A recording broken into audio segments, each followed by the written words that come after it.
Baker Mayfield was the king of the South in 2024. And on today's episode, we are going to rank the 4 quarterbacks in the NFC South and tell you why Baker's still at the top of the mountain. Welcome to the Scouting Room Podcast with Dame and Dan. If you love NFL football, college football, and the NFL Draft, this podcast is for you.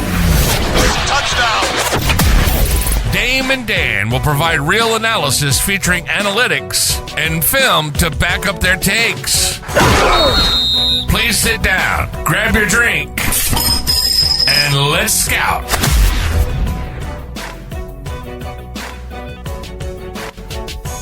Welcome back into the Scouting Room NFL Podcast with Dame and Dan. And I'm Dame. I'm an NFL draft analyst with Bleacher Report and the host of the Locked On NFL Draft Podcast. That's my guy, Dan, and he is an NFL draft analyst with RGR Football, covering the Kansas City Chiefs, guys. And thank you so much for tapping in with us. We are going to break down the NFC South, Dan. 4 quarterbacks in the NFC South. We're going to break down their games individually, but then we're going to rank them at the end of the show. So stay tuned, stick around, and promise you guys, it's going to be a lot of fun. Go ahead and hit that like button, subscribe. It's free to support the channel. We're not asking for any money, just a click of the finger. You know what I mean? Click the finger, thumb, however you do it, just go ahead and click those things. But Dan, let's get into it. Let's start with the guy that was basically the king of the South last year. The king of the South, the madman gunslinger himself, that is Baker Mayfield. Dan, he had a great season last year, right? And he has been, drafted in 2018, first overall pick. Everybody that doesn't know the story, he's had a lifetime movie type of career, Dan, where it's just kind of like he came in as the undesirable, I guess, first overall pick. People didn't really expect it. And then things didn't go exactly as planned in Cleveland for 4 years. He had a great rookie season, then play tapered off in 2019, had a bounce back year in 2020, and then he got hurt in 2021, ended up going to Carolina. That didn't really pan out at all. Went to the Rams. He saw better days there. Like, you kind of saw some of the flashes with a good OC. And then he got to Tampa in 2023.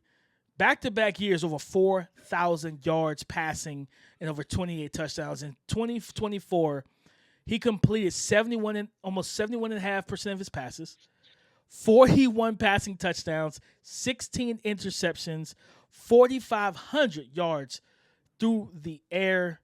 Dan, Baker Mayfield, outstanding last 2 years, man, for him in Tampa.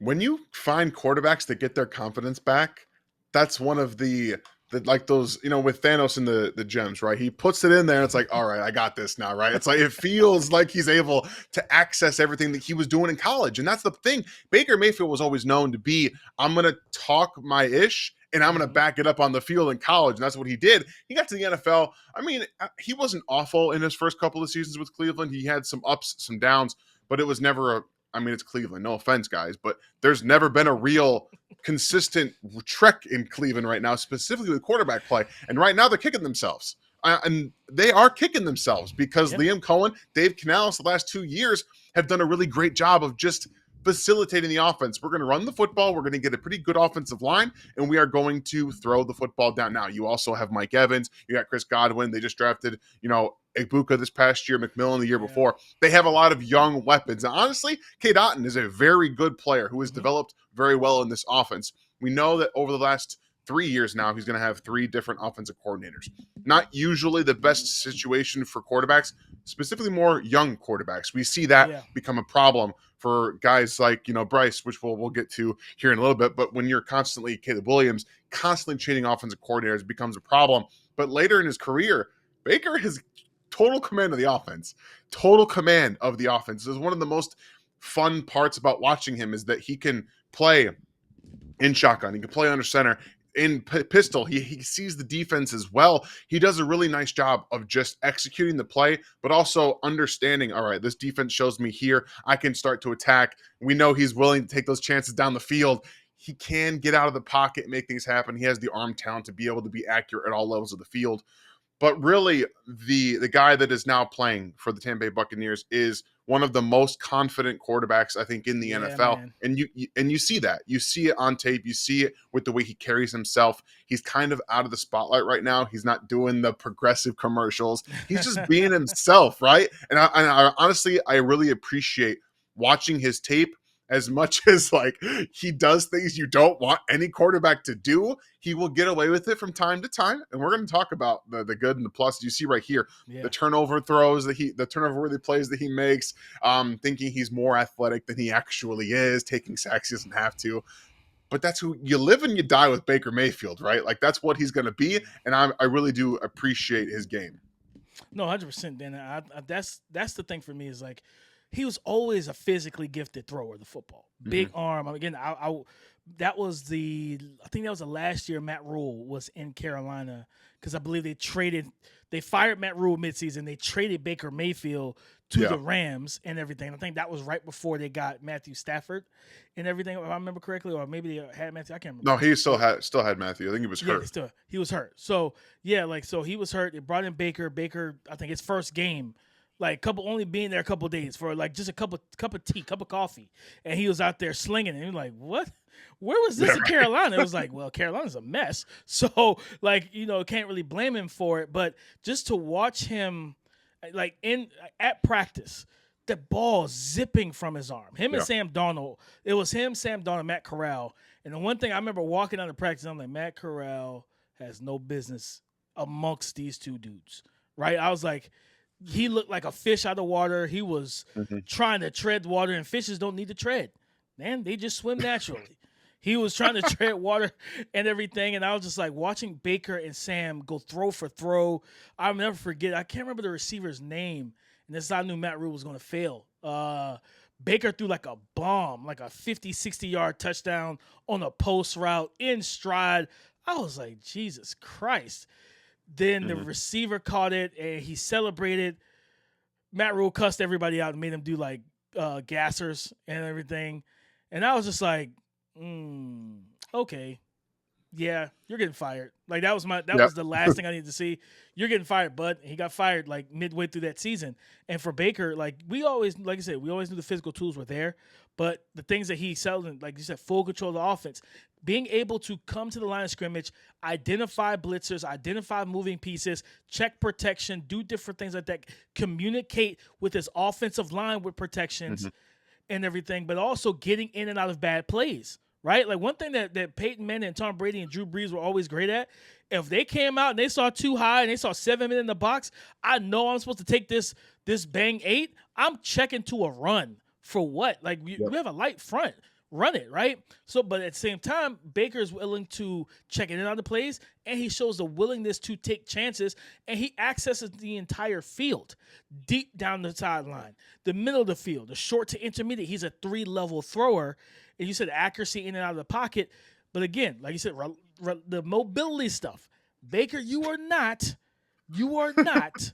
that guy. I don't want Baker Mayfield running around like Johnny Manziel and no, you're not the Lamar Jackson. He's a functional athlete that can get straight line. So if a lane opens up, Dan, he can hit it, right? He can get you 5, 7, 10. What I don't want is the lateral stuff. Like pressure gets back there, now you're pirouetting and you're back spinning out of the pocket. And nope, leave that to Lamar Jackson. Leave that to those guys, right? Leave that to those type of guys, the Jaden Daniels of the world, the Jalen Milrose. Like, leave those guys who are supreme athletes to do all the creativity things. You play your game, and I think for him, he just he feels like he can do some of that stuff, and it gets him into trouble. He does get sacked. We talked about it before we started the show. You look back at that game again in Week 17 against the Carolina Panthers. 48-14 victory for the Bucs. He was 27-32, 359 passing yards, 5 passing touchdowns, had a passer rating of 153, nearly perfect. If not, I think that is perfect. Completed 84.5% of his passes, completion percentage over expectation, plus 12.4% in that game. Again, he dropped back 35 times. He was only pressured 4 times, but he was sacked 2 of those times. So it's like you're like, Baker, you got to be able to stay out your own way sometimes, and then also like not being so much of a gunslinger where, and don't get me wrong, most gunslingers that have really strong arms, it's hard to coach them out of those situations, right? To be like, hey, I know you see it. And it's like having like when we watch TV shows, and you don't see it as much anymore, but like growing up, for us, aging ourselves a little bit, you see you have the angel on one side, the devil on the other. You're like, hey, do it. And the angel's like, don't do it. That's what those type of guys, they're dealing with that because they're like, okay, that safety he's converging on that post. And that devil on the side, that big arm mentality is like, rip it. Don't care. You got it. Don't care. Rip it. You can beat him. You can do it. Do it, Baker. The conventional coaching side of that's on your shoulder, like, don't you dare throw that ball. And then sometimes, I say this about my kid all the time. My 5-year-old, those intrusive thoughts win, and you know what I mean. Those are true. You're like, hey, don't jump off of that. Okay, Dada. 5 minutes later, boom. You're like, what are you doing? I just told you not to do that. But the intrusive thoughts, it's the same thing with Baker Mayfield. You're like, Baker, don't throw that. It's okay. Check it down, throw it away. Baker's like, nope, I got it. It's got a little bit of Brett Favre in him where it's like, I'm just going to play ball, man. There is a throw that I posted on Twitter. Let me pull it up real quickly. It's against, I think this is Tampa Bay versus Baltimore. This is the exact throw that encapsulates Baker Mayfield. It's a seam ball down the right side to Cade Otton. There is an underneath defender sitting there waiting for him to throw the ball. He throws it anyway, and it clips in between his hands, and Cade Otton still catches it. That's the stuff that reinforces the behavior. Baker's like, yeah, I know that defender's there, but guess what? I don't care. I'm going to throw it, and I get rewarded for it anyway. I'm Baker Mayfield. At the end of the day, yeah, right. I am Baker Mayfield, y'all. I had those progressive commercials for a reason. I earned those. I think what we've seen, and we're going to find out again more about him and being the willingness to adapt to the offensive coordinators year after year after year this year. But Dave Canales started it, right? We're going to lean into you. Look, you're good at what you're good at. We're going to deal with some of the turnovers. We're going to deal with some of those seam balls that you love. Him and Dak are very similar in that sense where, like, I like the seam ball. I like it. I'm going to throw it. I'm going to do it. And he does it anyway. But you also see them leaning into that stuff, right? But also it's telling him it's okay. You know what? We have Mike Evans. We've got Chris Godwin. We have a good run game now with Bucky Irving. They're going to have Rashad White. They're going to bring in some more things there. But also, look, you're going to turn the ball over at times. Don't care. This is a 3-point shooter taking threes. You're going to miss some. Guess what? When you hit it, it's going to hit. And that was that Carolina game. He was just hitting and hitting and hitting. It didn't matter. When it falls, it falls. And one of the things about being in control of the offense is not necessarily, just a very much you're in command, right? Everyone respects your decisions. It's about being able to recognize pre- and post-snap coverages. And against the blitz last year, 171 times he was blitzed. He had a passer rating of 117.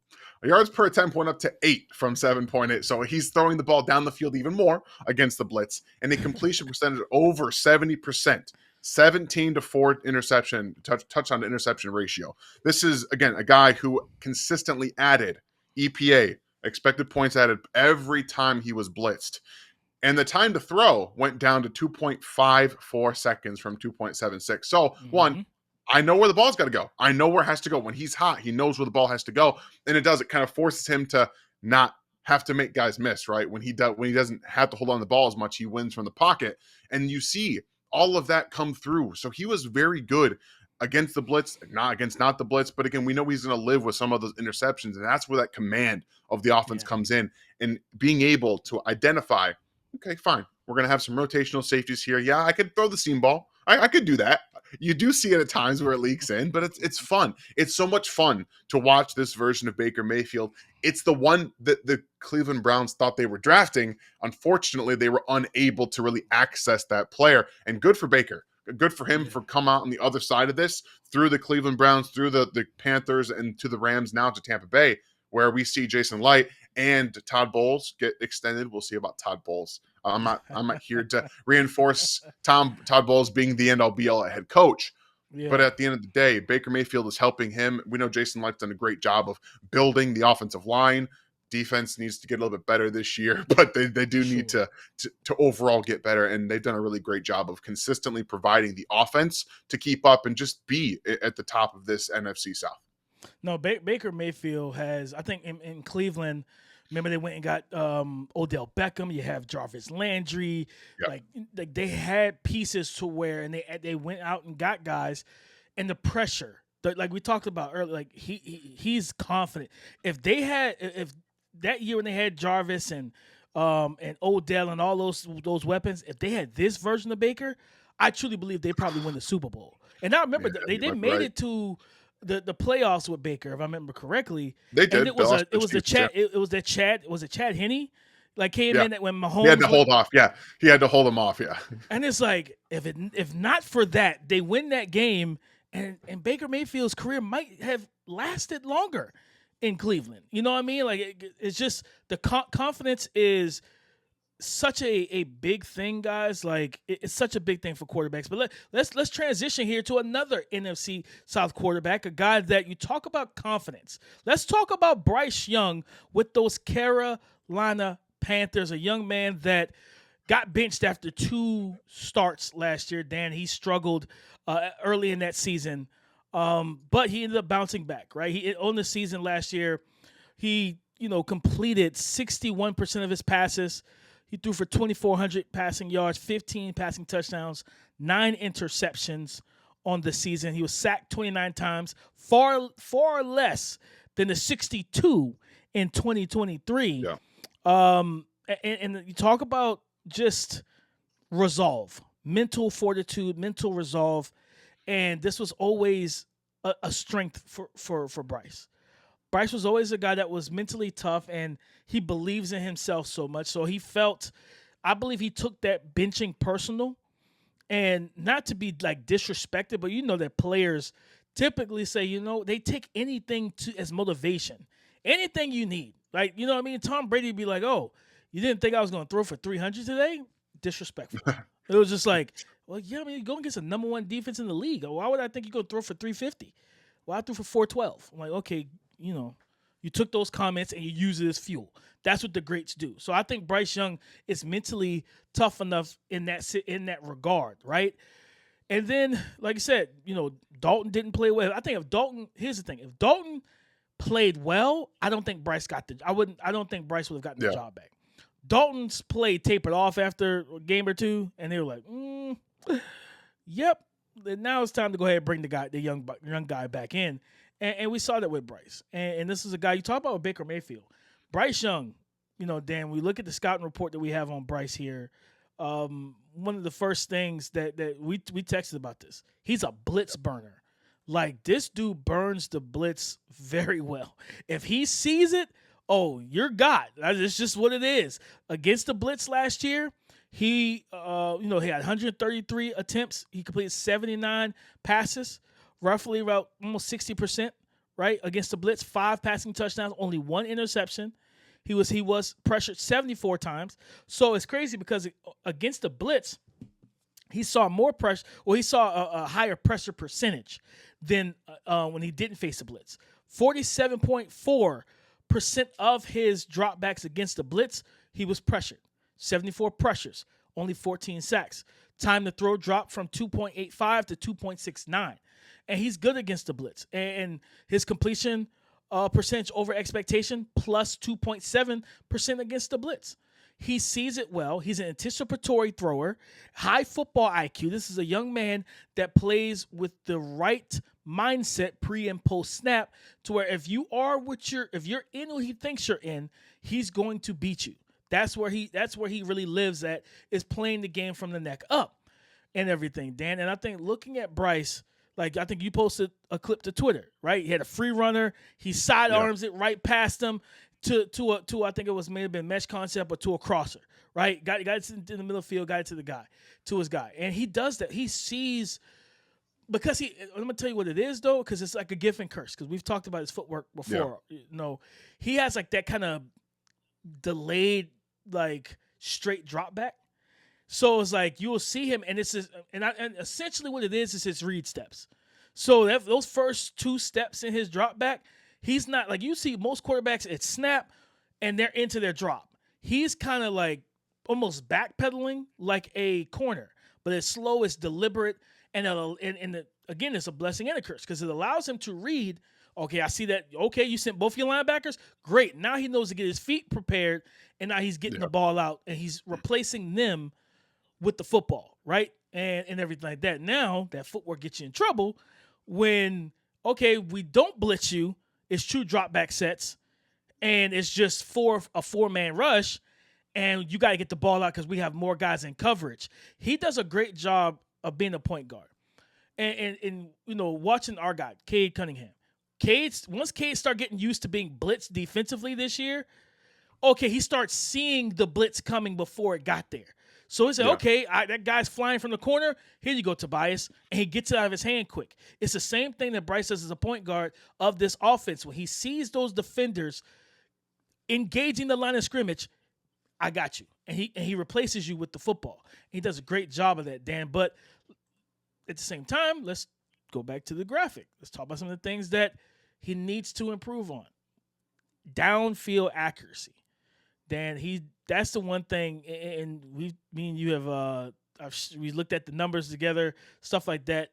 Pulling up his air yards. Dan, on passes 20-plus air yards down the field, 44 attempts, 17 completions, 5 touchdowns, 2 interceptions. He does have what we call the pass rating of 102.5, so that's good.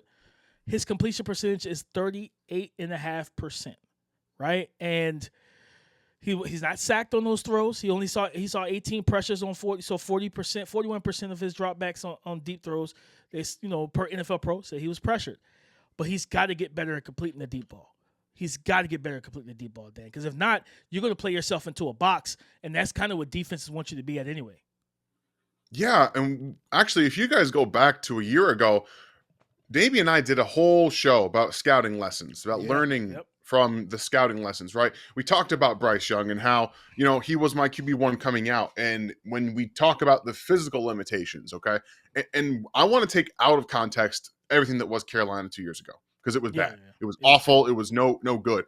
That's not a situation to bring a young quarterback in to thrive. It's just not.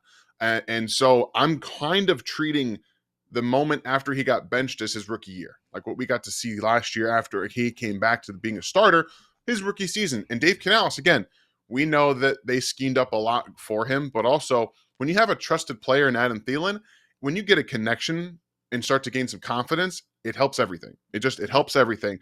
And from a pure understanding defenses perspective, like we knew this about Bryce Young coming out. He is a very cerebral quarterback. Mm-hmm. When he sees it, it's there. He does a great job of identifying those spots in space and then accessing them. Maybe not so much downfield. You see a lot of underthrows. I think he needs to get better. You and I have talked about this, about the back shoulder. You can't really air it out 50 yards downfield. So we need to start accessing outside the numbers on the back shoulder throws a bit better. Those need just a touch more air because you don't have the zip to get it there if it's going to be on a quick out or a speed out, things like that. But going from 2 years ago to this past year, there was clear growth, and a lot of it has to do with his confidence. He plays a little bit better. I think you're going to get Terry McMillan, who's a very good timing-based catch reception player. That is exactly what Bryce Young needs. It's exactly what he needs to help fill out his confidence because, again, timing quarterback, timing receiver. That is like peanut butter and jelly, guys. That is perfect. It's classic. It's timeless. It will work for the entirety of football. Now, is he going to be able to consistently gash teams down the field? Probably not. Yeah. That's okay. I don't need him to just be Patrick Mahomes in 2018, guys. I don't need to see Bryce Young lobbing it 50 yards downfield to Xavier Legette, to these guys to be successful. So you talked about the blitz numbers. Those are always going to be good. It's hard to blitz, and the problem is that teams don't have to. No. The offensive line played a little bit better last year, but overall, on those deep targets, when you're holding the ball 3.5 seconds, buddy, that's too long. It's even for deep throws. That is too long. I think he did a better job of using his legs last year, getting out on the move. Canales is going to move the pocket around. He's not the best athlete in the world, but on the move, he's still very capable quarterback.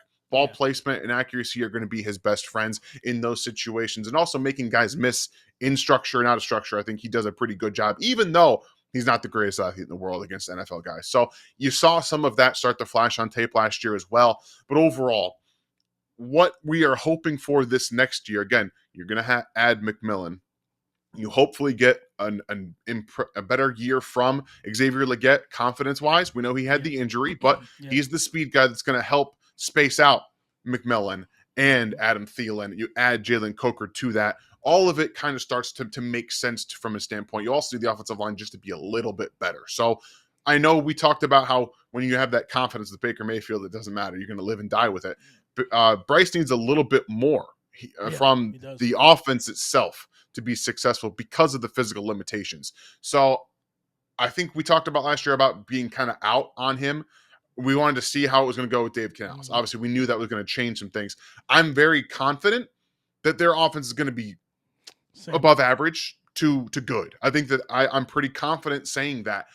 But there's a ceiling because Bryce just doesn't have the physical tools to be more than what he wants. I think if you really wanted to be like just a tier down from Kirk Cousins in terms of a downfield throw player, like that's probably what you're looking at because Kirk wasn't that coming out either. Let's be honest about coming out of Michigan State. Kirk Cousins was not he's a throw the ball down the field and be that guy. And that wasn't his game. He got a little bit better because I think he had a bit better arm strength. But right now, Bryce, distribution, be burning the blitz and playing better with his footwork because he got better. It was still not where I want it to be, frustratingly enough.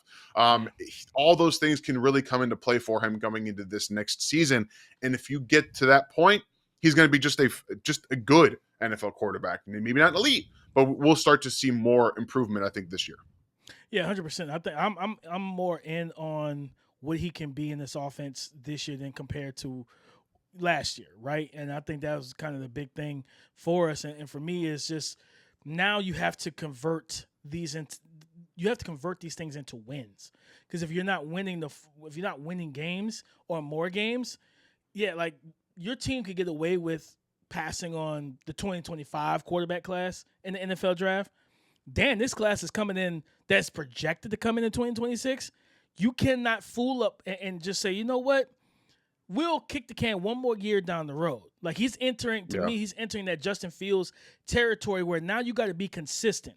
Because like when you look at his games, like everybody remembers the game against the Falcons where it was a shootout, 44-38. He was 25-34. He had 251 yards passing, 3 passing touchdowns. He had 2 rushing touchdowns, 0 interceptions.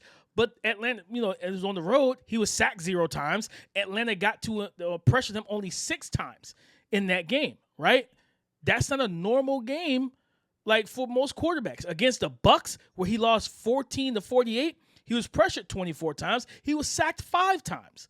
You know what I mean? Like, so it's like, okay, if consistent pressure is going to be big for him, I want him to not be such a short game merchant. And what I mean by that is last year, he completed 70% of his passes under 10 yards. 168 completions on 240 attempts, 1,059 yards passing yards under 10 air yards, 0 sacks, 58 pressures, only 24% pressure percentage, right? Once he got to the intermediate and deep, that's when things started to fall off. In the intermediate, he was 49 of 100. He had a passer rating of 68.9. 5 touchdowns to 6 interceptions. He's got to be better in the intermediate parts. That 10 to 19 air yards down the field, Dan, Bryce has got, again, because what you do is you allow the defense to put a cloud over your offense. When guys are, I'll go back to that. Remember that rookie year from Mac Jones when people were really impressed early that season? I was like, guys, wait till you get to the end of it. I said, these defenses that he's going to face, they got enough game tape to see anticipatory throws, a lot of zone he's facing. They're forcing zone, heavy run game, play action, and they're getting the ball out quick. What you're going to start seeing more cover 2. You're going to start seeing them show man and drop off into zone coverages and trick you. They're going to squat on things. And even when you have good receivers, if you can't physically push the ball in that cover 2 honey hole, we're going to run it, right? We're going to force you into those. It's just like playing 2-3 zone in basketball. If you swing the ball around the 3-point line to get an open shooter, cool, you're shooting in rhythm. When we're playing 2-3 and we're forcing you to shoot threes because you can't get into the paint, you can't dribble and drive and kick. Now those threes are taking out of necessity and not out of rhythm. So I want to see him start to hit those intermediate, that 10 to 19 air yards. He's got to start being money there, because if you can hit that in the middle of the field, and I think Tet is going to help him there, he's got to hit those. He's got to throw it not just with anticipation, but he's got to get enough velocity to fit the ball. Because when you got linebackers floating around or you see too high man, then they roll down to cover one robber. And it's like, crap, that strong safety rolls down the middle of the field, and now you're getting picked off. That's what I think it was. It might have been that Falcons game. That's what Jesse Bates did to him. They came out if I remember correctly, they came out too high. They rotated down in the one high post snap, and they picked him off in the middle of the field on the exact same throw, the exact same type of coverage. He's got to get better in the middle of the field and in the intermediate parts of the field. But I think Dave Canales and him are a perfect fit for each other. In a sense, I think this is the type of coach he needs. A guy that's not going to be hard, like overly dramatic with him and not destroy his confidence, but to build him up. And long as they keep doing that, I think they're going to be fine. But let's transition to a guy that also played, that was able to play a little bit as a rookie last year, and that was Michael Penix Jr. for the Atlanta Falcons. Dan, Michael Penix Jr. Was a guy that most people, they hated him. It's either you love the pick because you didn't like Kirk Cousins, or you absolutely hated the pick if you're like, wait, we just wasted the 8th overall pick in the 2024 NFL draft, knowing we need edge rushers and everything else, and we just signed Kirk Cousins to this massive deal. What are we doing? Well, Michael Penix Jr. played 5 games. He started 3. He completed 70. He had a 70 pass rating of 78.9. He completed 58% of his passes, completion percentage over expectation, negative 5.3. Only sacked 4 times. He was pressured 35 times last year. He he had 775 passing yards, 3 passing touchdowns, 3 interceptions on the season. Dan, and talk to us about Michael Penix Jr. as I switch to this graphic here on the scouting report for him. What did you see on film for Michael Penix Jr., Dan? What did you see, that the good and the bad? Yeah, honestly, I think the one thing that really stood out to me is the use of his eyes. Pre and post snap, he identified coverages pretty well. We know he is a guy that wants to throw down the field. He wants to attack vertically and outside the numbers. He was very accurate outside the numbers to Drake London, even Darnell Mooney, who I think these young receivers. In terms of Darnell, he's still pretty young in the league. He's still learning himself a little bit. It looked really good for the Falcons, but you saw the ability to manipulate defenders with his eyes. There's a clip I posted on Twitter where he's got 2 receivers to his right, but he gives both the underneath defenders a little bit of an eye and body language shimmy, just a little bit of a snap underneath, forces them to stop, and then he hits the out route right behind them for a bigger chunk gain.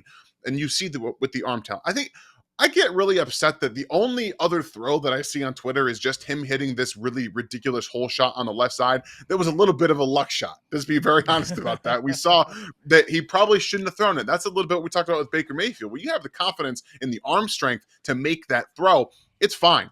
You're going to make it maybe 5 times out of 10, and he does a really nice job there, anticipating the window and throwing it behind that defender who, again, was triggered initially on an underneath option first, creating that window. So, again, the use of the eyes, the really great job he does with those pre- and post-snap. We know that he has the arm talent. He wins from the pocket for a guy who can be more on the move. You and I talked a little bit about this. He's frustrating to watch because he can be athletic at times. And when he's in structure and he's making plays either through the bootleg or when they move the pocket, you see that natural athleticism show. But when he's forced to be off script with the athleticism, that's where it all goes wrong for whatever reason. When he's forced to be uncomfortable moving to his left or to his right, and he has to make a kind of a second reaction move and throw, the ball placement comes off really bad. It's just either into the dirt or it's way high above. He typically likes to go up, so Drake London can bail him out from time to time. He's got Kyle Pitts that can do that too. Even Donald Mooney's over 6 foot. So, I mean, you have guys that can go make that happen. But the big thing, I think, for him was small sample size, right? We saw small sample size. The scouting report on him in college was move him off his spot. If you go back to the Natty against Michigan, it was, hey, just pressure him and force him into bad decisions. He missed a bunch of open receivers because he's not comfortable under pressure. And also his pocket presence when you see guys coming. And I know all quarterbacks, either blindside or not, can have pocket presence or they can miss specifically from the blind side. But the really good ones feel it blindside or not. And one thing you notice about Michael Penix is that he can't feel it. He can't feel it on the right side at all. When it's coming at him, okay, he can move a little bit here and there. So he needs to, I think, open his shoulders slightly in the pocket because he is it's closed. It's completely closed off. He doesn't see it at all unless he's actually getting through his reads. A lot of guys are a little bit more square. Obviously, they have a natural tendency, if they're right or left-handed, to close a little bit. But once you start to understand, I need to be a little bit more open and kind of see just a little bit because I want to be able to, look left, look right, but use my peripherals. He's going to be a little bit better at identifying that because that natural athleticism still is there. But for whatever reason, he's really erratic when he gets pressures and when he's thrown off of his actual script. So we know small sample size. I'm excited to see what he's going to do in year 2 with the Falcons because I do think that he's going to fit exactly what they want to do. Run the ball, play action, digs over the middle of the field on time, down the field. Again, very good outside of the numbers as well. So I think the scouting report has not changed for me on Michael Penix based off those 3 starts, but there's definitely something to build on here. Yeah, and that's going to be the big thing for Penix Jr. this year. Now, I've spent time with him, at the Senior Bowl last year. Just a really cool dude, down to earth, loves to, just joke, have fun. But when he's locked in, and he's a hard worker and everything. And I think for him, like you talked about, right, the pre and post snap, using his eyes to move defenders around and also identify things, that's going to be a big thing for him. Throwing with anticipation, the arm talent, like the access every blade of grass on field, right? And you talk about that cover 2 honey hole shot that he threw that it's on Twitter. And it was like I was having a debate with one of my guy Max, I think it's Takano, on Twitter about the throw. And I was like, yeah, it's definitely a throw. You would kind of tell him, like, watching it back, read this again and tell me if you would throw it. But having the arm talent to rip that throw. And I think he was using, because anytime I watch quarterbacks, guys who have here's the thing about arm talent. It's not just raw arm strength, it's control. And a lot of times, like, one thing when people used to, like, Tom Brady doesn't have the arm talent of an Aaron Rodgers. Yeah, no, he doesn't have the arm strength, but his talent is very good because he knew how to stop a receiver with the football and would protect them that way. And I felt like on that throw, Penix was throwing it on the sideline to that spot, in that honey hole spot. And it was like, because I can't remember if it was Darnell Mooney or who the receiver was. And I think it wasn't Hodge. I can't remember what the receiver's name. The receiver kept drifting upfield.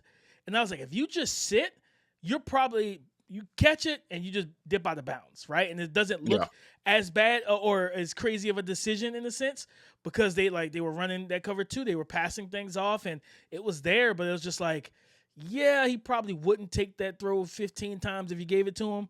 And I think just improving those type of, I would say those gunslinger moments with him, but he can rip those 10, 12, 15-yard digs in the middle of the field. He, all the cliches, like whiz the ball past the ear hole of a linebacker or a safety underneath. He can do that and everything, and he throws with anticipation. The accuracy, again, he completed. He started 3 games last year, guys. He completed 58% of his passes. He's got some throws where it's either high, and then he's got some throws that are very low, and it's just not catchable. That has to be fixed. He's got to clean that up and get back to that, and that's where the lower body mechanics for me with him have to take very big precedence. He's holding on to the football at time, and he was a rookie, so I get it. Dan, you tell me if you disagree. I felt like he was holding on to the ball because he didn't trust what he was looking at. And it's like he didn't trust himself because he didn't trust what the defense was showing him post-snap. And it was like, yeah, you got to get that ball out of your hands because if you don't, now you put your offensive line at risk, and you these guys can end up getting beat. And one thing about offensive linemen, if their job is done in the first half of that rep, they do not want to be in a situation where they get beat late because you've been holding on to the football for 17 seconds. Because it's like, I did my job for 16 of those, man. Like, it's not my fault you got sacked. You got to get the ball out. I want to see him do better with that, and you talked about it. Operating under pressure. Michael Penix Jr. must operate better under pressure. Michigan exploited that. And I think even in that second game against Oregon, and in the Pac-12, the last time we had the Pac-12 championship game, before the playoff run that year, Michigan was able to stifle him a little bit. They got pressure on him. When he's a functional athlete. If you give him a lane, straightaway lane, he can make plays. The problem is he is more prone to sit in the pocket and throw from the pocket, which is not a bad thing, Dan, but you got to use your legs at some point. Joe Burrow is not some elite athlete. He's above average, and if you give him a straightaway lane, he's going to take it. He's not going to waste time. He's going to hit it, get what he can get, and slide, man. You know what I mean? Who did Tom Brady juke out of his shoes when he was like? I can't remember the linebacker's name, but I'll never forget it though. And I was just like, did Tom Brady just hit him with the rocker step? I was like, okay, you know what I mean? I was like, look at Tom. Like, everybody knows Tom ran like a baby calf that was born 5'3" or something like that. Yeah, like he was not a super athletic guy, but once he got up feeling that run and he hit him with the rocker step, I was like, all right, I see you, Tom. You know what I mean? I see you, big fella. Do your thing.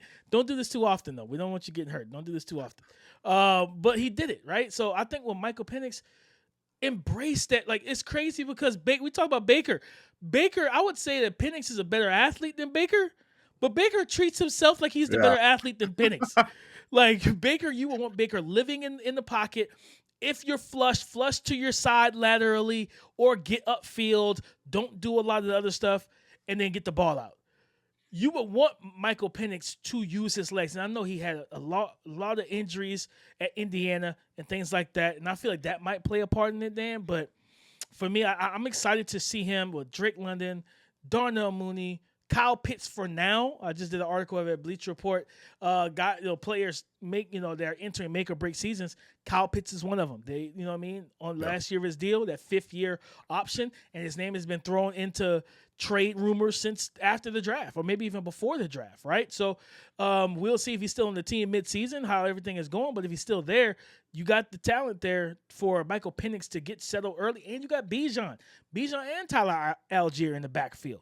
The offensive line is good. Now it's time for the defense to take that step forward, which is what they did through the draft. Yeah, Michael Penix, I want to see a more efficient version of you. I want to see that Washington version of Michael Penix in year 2 heading into 2025, Dan. But let's go ahead because we're going to rank these guys in just a little bit. Let's switch gears here. Let's go down to New Orleans, right? The home of gumbo. And we got to deal with Tyler Shough, a guy that no one thought was going to be a top 50 pick. He went with pick 40. Kellen Moore drafted this guy. I talked to somebody over there close to the team, and it was like, that was a Kellen Moore pick through and through. The Kellen Moore got this guy. And it was Tyler Shough out of Louisville, a guy that has, he compared to Spencer Rattler. They're in a quarterback battle right now. But Spencer Rattler, we know that he's got the arm talent and different things like that. He's a little bit undersized, like 6 foot, 5'11", 6 foot quarterback. Where this, I think Tyler Shough is 6'5", if I'm not mistaken, 6'4". Yeah, so he's a taller drink of water, taller guy, and for him 6'5", 225, right? Prototypical build and everything like that, Dan. The New Orleans Saints, I don't think they expected him to have to be the starter for the entire season right out the gate. He's an older prospect. I think he's 25, if I'm not mistaken, 25, maybe 26. He's close to that. He's close to that Brandon Whedon territory. Remember Brandon Whedon out of Oklahoma State went to the Browns? Yes, it was. He was like 28 years old. I think.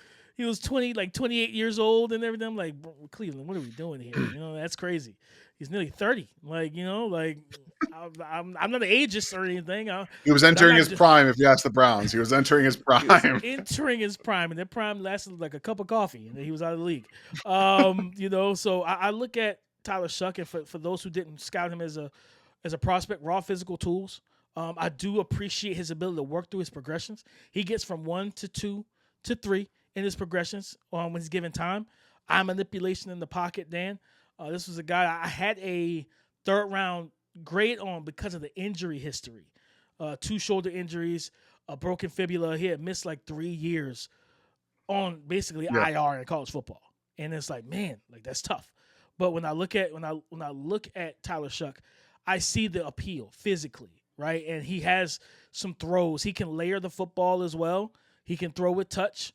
You know what I mean? He can roll to his left as a right-handed quarterback, get those shoulders square, and drive the ball. I like what he can do and what he can be. The problem is, and his biggest problem, is the first and second things on the minuses: protecting the football and handling pressure. Dan, and when that all 3 of these things go inconsistent throwing mechanics, all of them go hand in hand. Because when he gets pressure, his mechanics go awry, and he forces the ball into bad situations.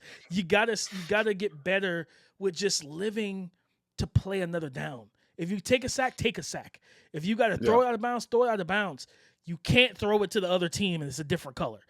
That's a cardinal sin. You can't do those type of things. And he just has some Looney Tune, like, just anvil dropping out of the sky, hitting you in the head, like 90s cartoon decision making. And just like, Tyler, this is not going to work in the league, but like, you can't do it. It's funny you mentioned Looney Tunes. I was going to Wile E. Coyote with this one because it's like the plan. The plan for Tyler Shough is, look, I'm going to get this defense. I'm going to get the Roadrunner. I got the plan. I got it. We're going to focus on it. I'm going to roll it to my right. I got this.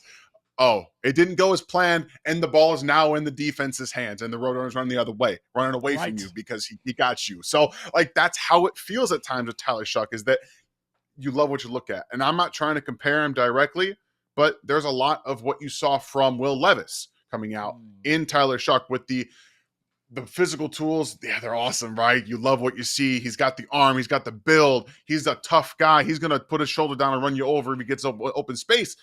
But there's problems in the pocket. There's problems out of the pocket, and then with the decision-making. Obviously, when you're a raw player, you don't get the work from, like Tyler Shough hasn't gotten. He hasn't gotten the reps because of the injury, real live reps. I know everyone says, well, he's been in practice for 5 years.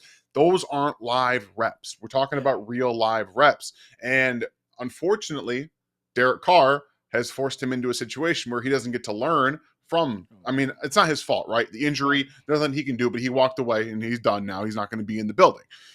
That would have been very valuable to Tyler Shough, to being able to be mentored on the job. I know Kellen Moore is a former quarterback and a QB whisperer, as everyone wants to call him, whatever. That's not the point. Like, guys that are still doing it now, I think Derek Carr is a perfect quarterback to give somebody that thing going, right? Just that little insight into how today's game works, because Derek Carr is not an elite quarterback, was never an elite quarterback by any stretch, but he's a very good quarterback. He was a good quarterback, and that could have been really great for Tyler Shough. But you talked about, we talked about the Looney Tunes stuff. At the end of the day, it's going to come with time. It's not going to be great day one. And I think that Kellen Moore is going to do a nice job of supplementing what he can do, adding some play action, letting him get out on the move naturally to his right, where he can use the arm strike. Now, we know he's got kind of a wonky release, right? It's not a Phillip Rivers release by any stretch. He's not shot putting the football, but it's different. It's not perfect, but he gets a lot of velocity and a lot of downfield action with that. So they are going to try to do that. Hopefully, knock on wood, Chris Olave can stop getting concussions, and guys can stop throwing him. Tyler, I'm going to just kind of take a little reprieve for a second. Don't throw the football into tight windows where he's going to get hit over the middle of the field. Please. Derek Carr had no qualms about doing that. I think Spencer Rattler kind of tried to do it too. One thing I want from you, don't do it. We love Chris Olave. He's a very good player. Stop getting this man hurt, okay? We don't want to see it anymore. But development in up top, right? We need to see some more defensive recognition. We know he's good at trying to get through his reads. Like you said with Michael Penix, NFL defenses are going to be like, okay, we'll show you this, and then we're going to do something very different. All right, and that's how it works, and it's going to take time. It's not perfect, so this is more of a scouting report. We don't really know what's going to happen with Shough in New Orleans. Hell, I don't know if he's going to win the job. I assume he's going to win the job, but I don't know if he's going to win the job.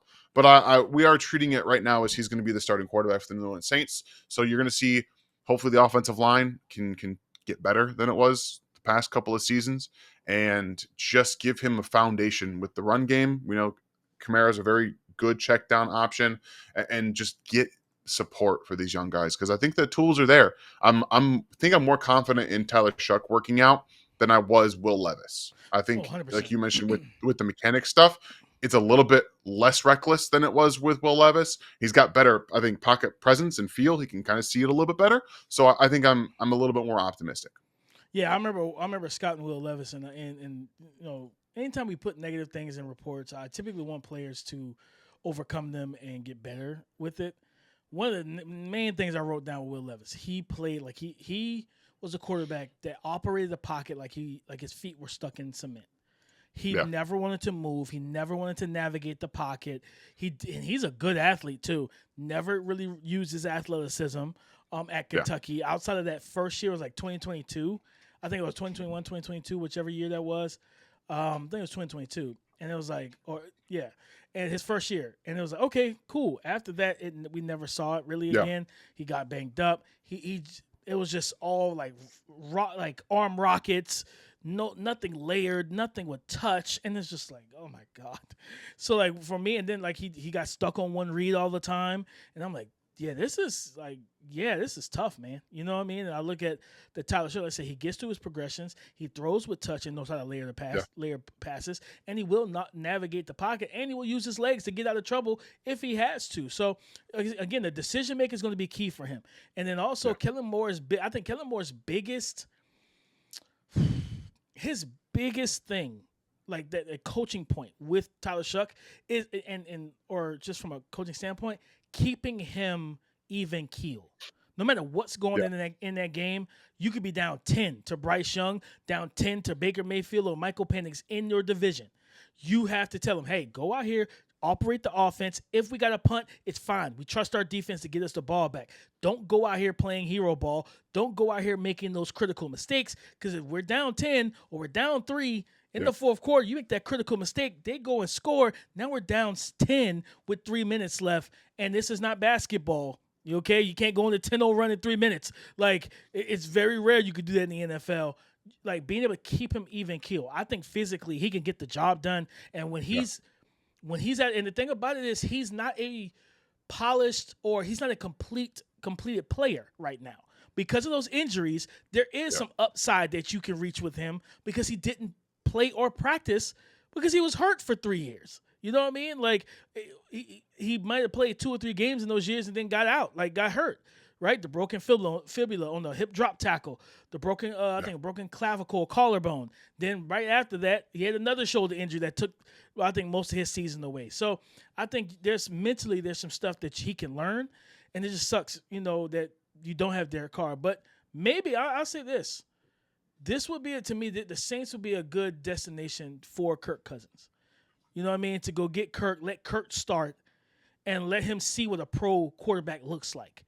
Like, too many times we see these young guys come out of college, and the NFL teams don't give them a quarterback worth of crap to let them see what an NFL quarterback looks like, a veteran quarterback looks like, how to be a pro. Yeah, I mean, heck, be honest, if I don't think Joe Flacco gets cut from Cleveland, but if Cleveland wanted to cut Joe Flacco, I'm immediately signing him. You know what I mean? So he can be the veteran in the ear, because right now you got 2 young guys battling for QB1 in New Orleans. So, yeah, man, that's Tyler Shough. Keep in mind, guys, he's a rookie. He does have Alvin Kamara. He got Chris Olave, Rashid Shaheed's back.